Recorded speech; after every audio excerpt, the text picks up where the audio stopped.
Thanks for checking out the Brad and John Show podcast. This segment of the show is brought to you by John Combest's book, Stalking, Harassment, Internet Trolling, A Guide to Recovering and Rebuilding After Online Attacks. It's a great reference if you've ever been the unfortunate target of a social media attack.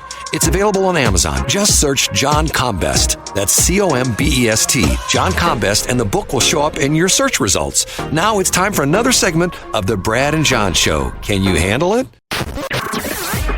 Hi, it's me, Egbert, E-G-G-B-U-R-T, the owner of this radio station. I invite everyone to listen, no matter if you're young, old, black, white, Republican, Democrat, Libertarian, heck, I even want real estate agents listening to my station. Yes, even Rick and Tracy. You're all welcome. Now, it's back to my Goodwill ambassadors, Brad and John. Oh, it's all right. I'm sure that we can handle this situation maturely, just like the responsible adults that we are. Isn't that right, Mr. Poopy Pants? Leslie Nielsen, comic genius. And the interesting thing is, you know who, I mean, John's a young guy. You know who Leslie Nielsen is, right? Oh, I love the Naked Gun movies. Yeah, well, and Airplane and that whole genre. The interesting thing is that what's always sort of fascinating is if you go back before those movies and see him as a serious actor, you go like, hold it. He was a really good actor. He wasn't just a comedic, he's always played the doofus kind of, in Naked Gun and Airplane, and you know what's sad about that movie with both Naked Gun and Airplane? There are scenes in Airplane, and once again, the movie is rated. It could easily be rated. I don't even know they'd rate them anymore. Are there still such movies as G's anymore? Which not PGs but G's.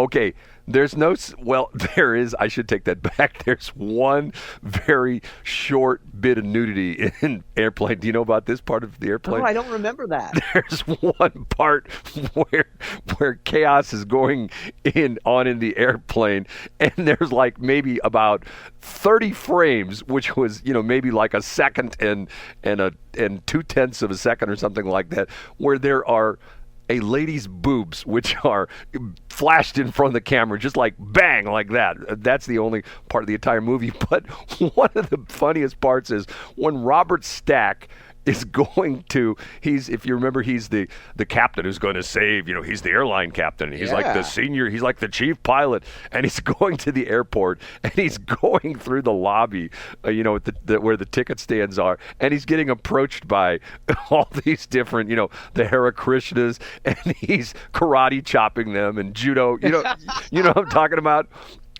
I know exactly what I've described the Hare Krishna scene recently to someone. Yes. God, what a funny movie. Okay, I'm going to say something which sometimes gets me in trouble. This is what bothers me as a business person and as someone who has always tried to better myself and my companies. There's a thing called benchmarking. And perfect example, let's go back in history to after World War II. We bombed the living daylights out of the Japanese. We dropped 2 nuclear bombs on the country of Japan, okay? Decimated their major cities. If you know the whole story, where they did the firebombing and the whole bit, just almost wiped Japan off the map, okay? They came back in the 50s, and they decided they're going to remake themselves. And they became very focused on producing things, and they did something in the late 50s and early 60s called benchmarking. What they would do was, perfect example, and the example I've read about extensively is Xerox. They knew that at the time, the best photocopier in the world, and back in the late 50s and early 60s, photocopiers were very, very, very, very much in demand. It was the thing where it was like sort of a newfangled thing. Everybody had to have a photocopier. They would buy Xerox photocopiers, and they would take them to their laboratories, and they would essentially dismantle them piece by piece. And they would go through and they would look at how they were engineered, how they were built, how they were designed. And then they would sit down and said, okay, first off, A, how can we make this better? And B, how can we make it cheaper? So they became very good at benchmarking, okay? In other words, they took something that was successful, and they looked at it, and they followed it, and they tried to make it better, okay? In business and in personal development, I have personally looked at many business biographies of people that have become very successful, and you look at them and you say, okay, why doesn't everybody look what they're doing and look at the qualities and the attributes and things like that they have and model themselves after these other people? Having said that, why is it that the Democrats, and it's not the Republicans, the Democrats are always villainizing rich people? You know, Joe Biden, hey, they're not paying their fair share. They're not paying. Matter of fact, one of the lines that Dana Carvey uses on the first episode of Saturday Night Live, that's one of the little, buzz lines he uses. They're not paying their fair share. Okay, instead of villainizing these successful people, why don't we canonize those successful people? Why doesn't the government say, hey, look at Elon Musk. First off, he's not even from this country. And for a while, he worked on a farm in Canada. You know that crazy story. He was a farmhand someplace up in Canada, stuff like that. Look where he's at today. Instead of saying, oh, he doesn't pay his fair share, we should say, here's Elon Musk. Learn from his successes. But now what they want to do is they want to tax unrealized gains. Now, John, you're a financial guy. You know about this. Let me explain in my layman's term what an unrealized gain is, okay? If you buy a house, and let's say you bought it 30 years ago and you paid $150,000 and you're out in Chesterfield or Wildwood, someplace like that, before that area really started to becoming sort of the in place. Let's say you bought it for $150,000 and you sell it for $1 million. Okay, I'll use round numbers, okay? You have $850,000 of realized gains because you have bought that house for $150,000. You sold it for $1 million.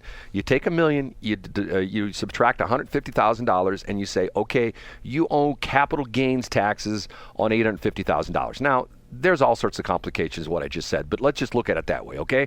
You made the money, pay the taxes. You get with me so far, John? Yeah, absolutely, yep. The unrealized gains is what they want to do is they want to say to that person, and let's say that person doesn't sell the house.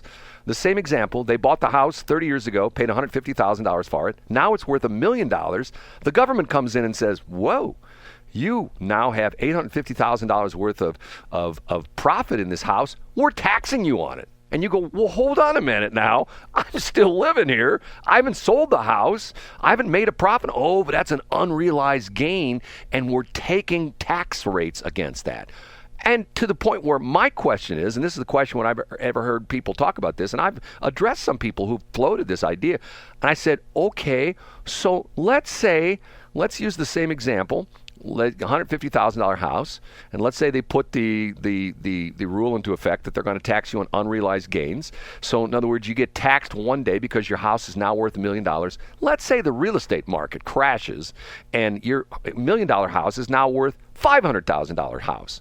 Are you going to get a refund from the government? You know the answer to that question. Yeah, the government's going to send you a debit card, Brad. Yeah, then it's totally going to be good, right. And you're going to be able to. Yeah, that's I don't mean to interrupt, Brad, but that's the exact point, because unrealized gains are not real gains. Yes. So if the asset depreciates, if the house, see, your perfect example, Brad, if the house becomes worth less money, is the government going to give you that money back? Of course not. You know the answer to that question is hell no. No and hell no. But Brad, let me interrupt. It sounds really good because people that don't understand it think, well, this would only apply to rich people. Let's go back real quick, Brad, before we get back to unrealized gains.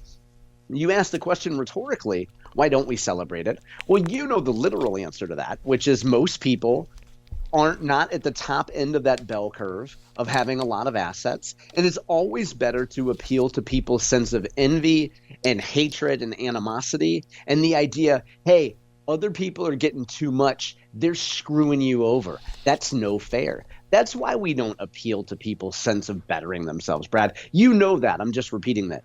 So, but to answer your question, Brad, it sounds good to tax unrealized gains because you think, yeah, make all those stock market rich people out in town and country pay that tax. I don't want to pay that. That sounds good.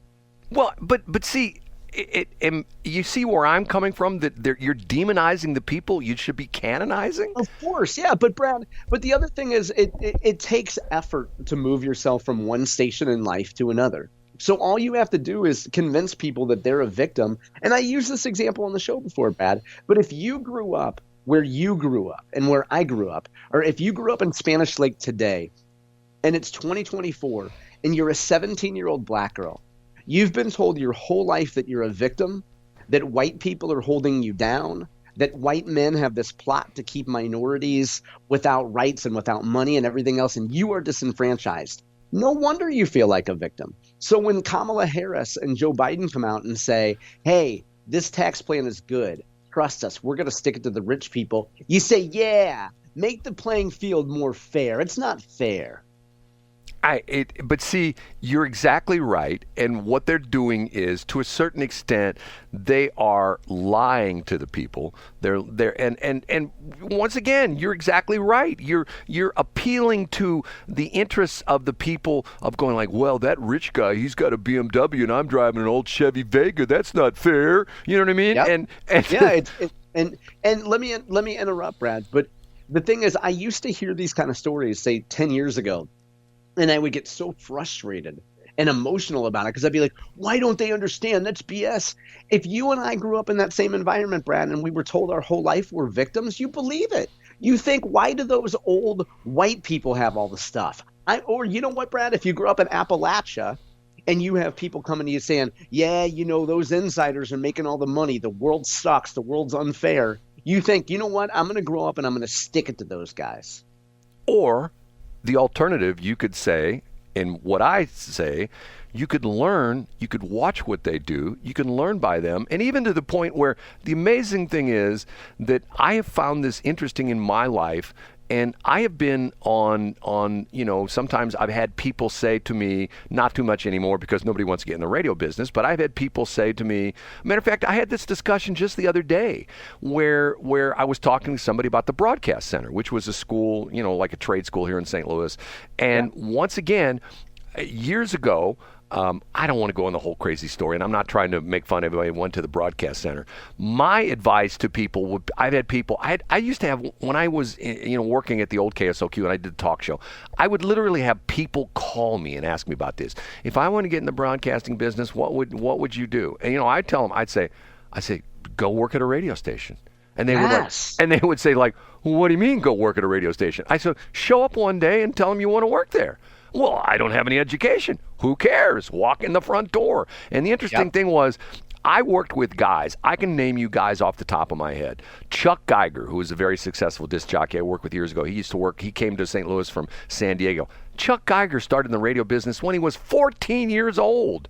You know, you go through this whole crazy thing. Once upon a time, they walked into a radio station. Now, I'm not saying where you're going to walk in and you're going to be the guy on the air or you're going to be doing afternoon drive on Z1077. But once again, you walk in, you learn from what's going on. One of the things that frustrated me about my education was I had professors who were telling me about the radio business who had never worked in a commercial radio station. They worked at their campus radio station, and even to the point where I remember one of my professors one time giving a lecture about, well, when you're in the radio business, you'll have your engineer who's sitting across the glass from you, and you're just sitting there drinking your coffee, and all you have to do is give him the cue to start the next, you know, commercial or the next record, and that's what you do. And then I was working part-time at KSOQ at night, and I'd go think to myself, there's no engineer here. These guys are running their own boards. You know, they're running the own controls and the whole bit. Yeah. But that shows the disconnect between academia and what happens in the real world at a real for-profit radio station. Exactly. My point exactly. It's why I get so frustrated when I listen to NPR,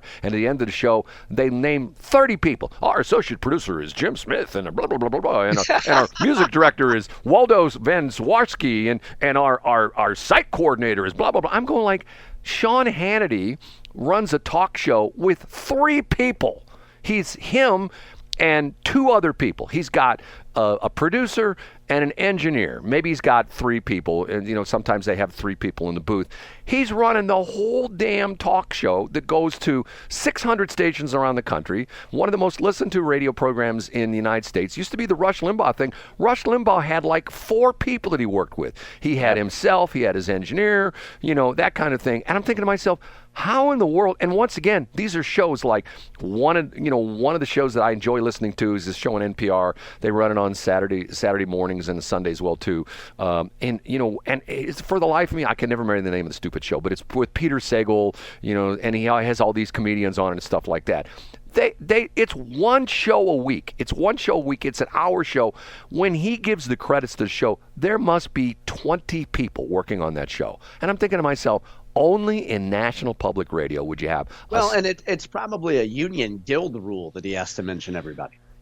Well, but once again, there's a point right there that you're thinking like, I don't, just like last week when I went on the air and I counted the number of people that are in the news department at KWN. That was this week. Was that yesterday? It was because today's Tuesday. Yeah, I think it was yesterday. No, it was last week. No, you're right. It was Friday. My mistake. It was last week. It was last week when I counted the number of people that are on the St. Louis Public Radio website in the news department. 34 people. 34 people. They should be grinding out stuff left and right. They should be. And once again, if you listen to the station, you said, well, so and so does this. I would say 2/3 of those people are never on the air. It's called St. Louis Public Radio. And I get it. Now, hold on, Brad. I have to do a semi-regular fact check because before me, I have stlpr.org. And here are some of the top headlines, Brad. You ready? Here we go. A Missouri teacher founded LGBT History Month 30 years ago. It's now in 20 countries. Oh, also, first woman to lead the St. Louis FBI office calls the milestone humbling. And then the capstone, Brad, the most important one. How 2 black men use their experience to help peers address mental health challenges. So, Brad, these important 3 pieces of diversity, we've checked every box. We've checked queer, black, and woman from St. Louis Public Radio.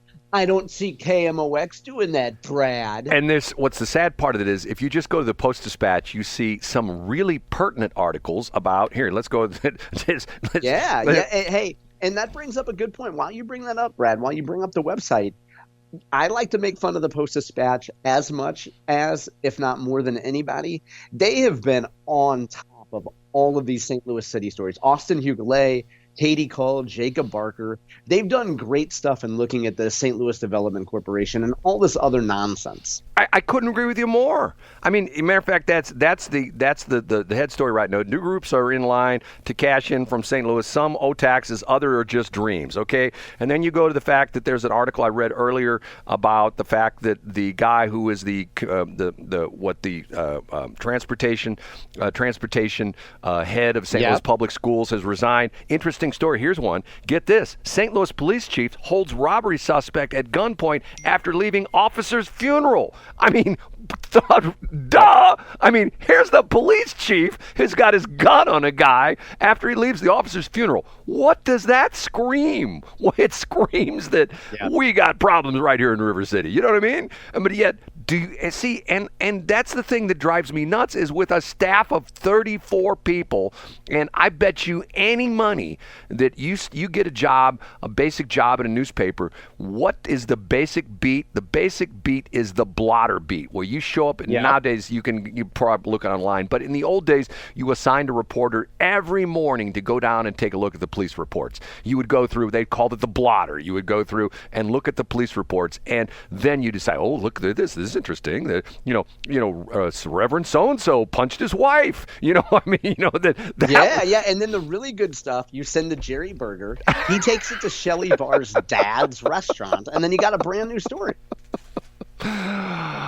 John, you know what? If everybody thought like I do, we'd have any problems in the world, don't you think?